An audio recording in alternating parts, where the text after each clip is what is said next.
So we've got something. Just to help with our brew days and stuff, like we use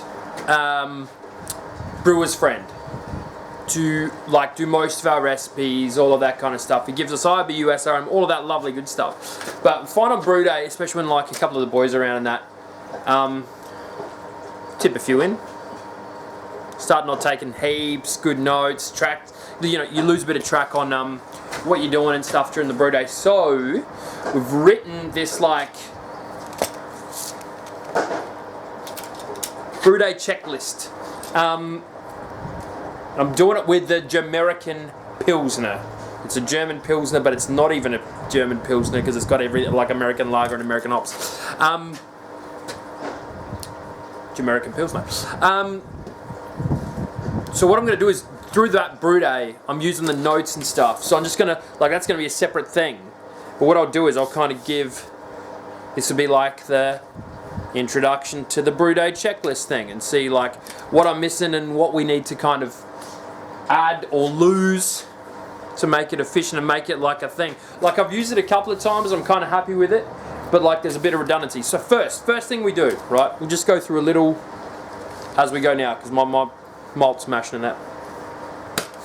Broken it up into like a few different pages. I think it might be easier to just like screen share this shit or something. But we've got like a repeat of everything we're using today. Like, so we've got a malt section. I don't know if we can see that. Malt section, hops, other additions, and yeast. And the reason, like we could just print off the brew sheet, and we do, right? But the reason I'm doing that is just to like a little double check, because I've also cut in like recent brew days, got down to like the hop edition, and I haven't had any of those hops like left, or I've run out of like Werflock tablets and stuff. So it's like a little bit of a double check on everything you're supposed to have. Mashing or ingredients, checklist number 1. Checklist number 2 is to begin your mash. So, because like we're constantly changing like the type of beer we're brewing and all of that kind of stuff, the first thing I wanted to add was actually how much strike water, at what temperature and at what time it was entered into the mash tun, because that gets a bit like I'll sometimes just fill it to a particular line and then go, well, that's about right, and like that's not how you do things. So yeah, we've got the strike water. The next thing is the foundation and mash in the mash tun. So because I have a recirc kit, like I'll recirc everything through an urn and a coil, to keep to constantly boil off, and 2 to keep temperature. So I actually just put a 5 litre foundation in the mash tun. That's a lot of times forgotten from our recipes. So we're actually using 5 litres more water, and when you're only using like 45 litres, that's a large percentage that you lose. Mash in time. Exactly the time that the mashing was finished and at what temperature, because it fluctuates so massively. The first runnings, the actual amount collected, so you can see and calculate how much water you're losing to your grains. We haven't done that shit before, so I thought that might be a little interesting one. The amount of sparge water we're ready to actually dump in instead of filling the hot liquor tank up with 25 litres. Save some water, save some electricity, only use the amount you need.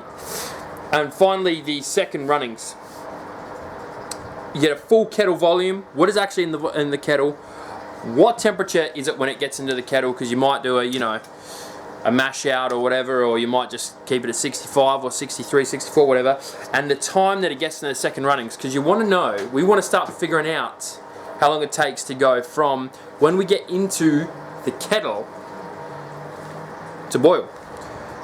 And a couple of little cheeky reminders on this one: pre-boil gravity, pre-boil volume, and then a little total water used section. I'm going to hit pause right there because I want to do this as the brew day goes. So I'm going to come back when it's time to boil. Boil starts my next thing. All right, when the mash is done, when all of our mashing is done, I'll come back.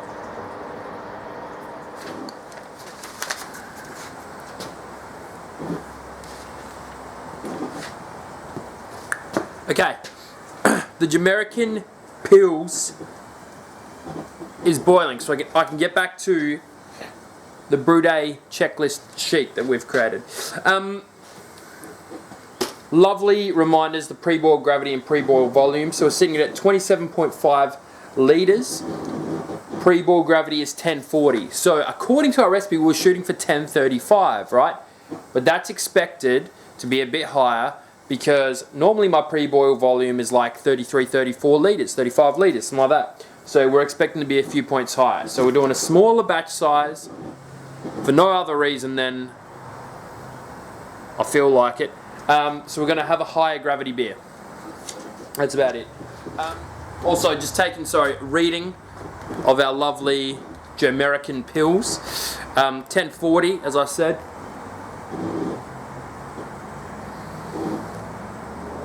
Lovely, sweet. Like it's already white bready, like tasting. It's just basically pills. And look at the colour on that too. That's a clear yellow beer. That's what it's going to be. Speaking of clear and yellow, my lovely sister-in-law made me these amazing Doc Brewing Company glasses, and I'm drinking the simple Favours, by the way. Link in the description below is her business, so give her a look and follow her on Insta and all that. I'll put all that in there. And one of my buddies, the Craft Beer King, Matthew King, lovely bloke, made me a lovely red ale. So I'm drinking his amazing red ale out of my out of Ashley's amazing glassware, and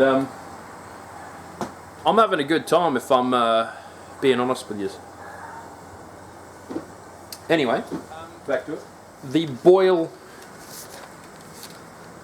checklist. I kind of like, so we rewrite the additions in this top part, and the reason for that is to get all of our hop additions ready and to not get out hops that we're only dry hopping with, because we've done that previously with like not thinking, having a few beers, and you get all of your containers out ready, 50 grams citra, 20 grams centennial, whatever. You're not getting the citra out for another 5, 6, 7 days, whatever. So first wort hop Magnum 15 grams, that went in at 4:26 p.m. Boil start was 4:44 p.m. So first wort hopped the beer to give that smoother bitterness, blah, blah, blah, blah. Next we've got boil finish, post-boil gravity, post-boil volume, fermenter amounts and stuff like that.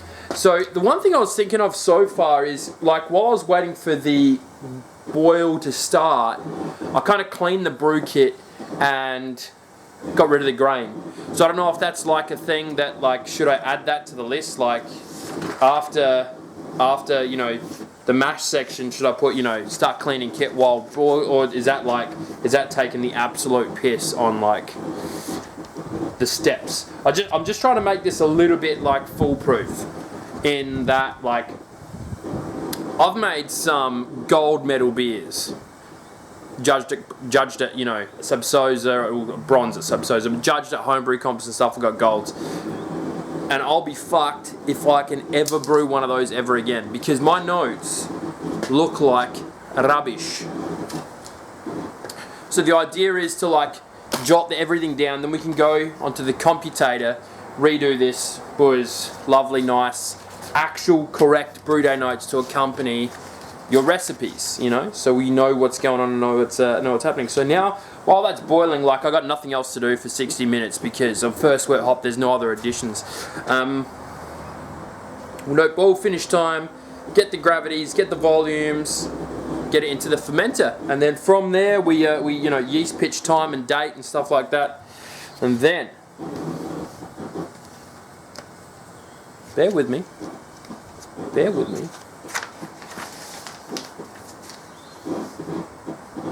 our fermentation log is ready. We've got some notes in there already, like expected original gravity, expected final gravity, target ABV, and then our actuals to accompany that, a fermentation log, and then a secondary fermentation log, should that be required. But once the beer is in the fermenter, I'll show you that, and I'll show you what I hang on my fridge to mark down days, time, sample numbers, readings, etc., etc.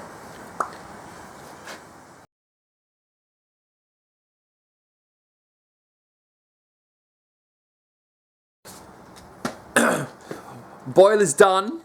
We're finalising another page on our Brew Day checklist. So we've got boil finish time, which was 5:44 p.m, exactly 1 hour after our boil start.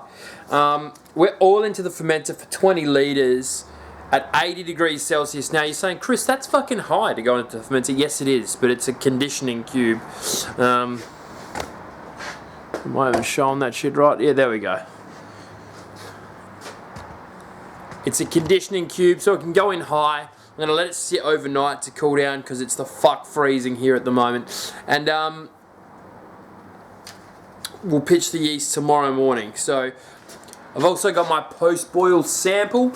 It is hot as balls, so I won't be checking that yet, but I'll put up, you know, I'll add it to our lovely checklist once that's cooled down and I've got it. So next thing on our post-boil checklist is the yeast pitched, amount, time and temperature.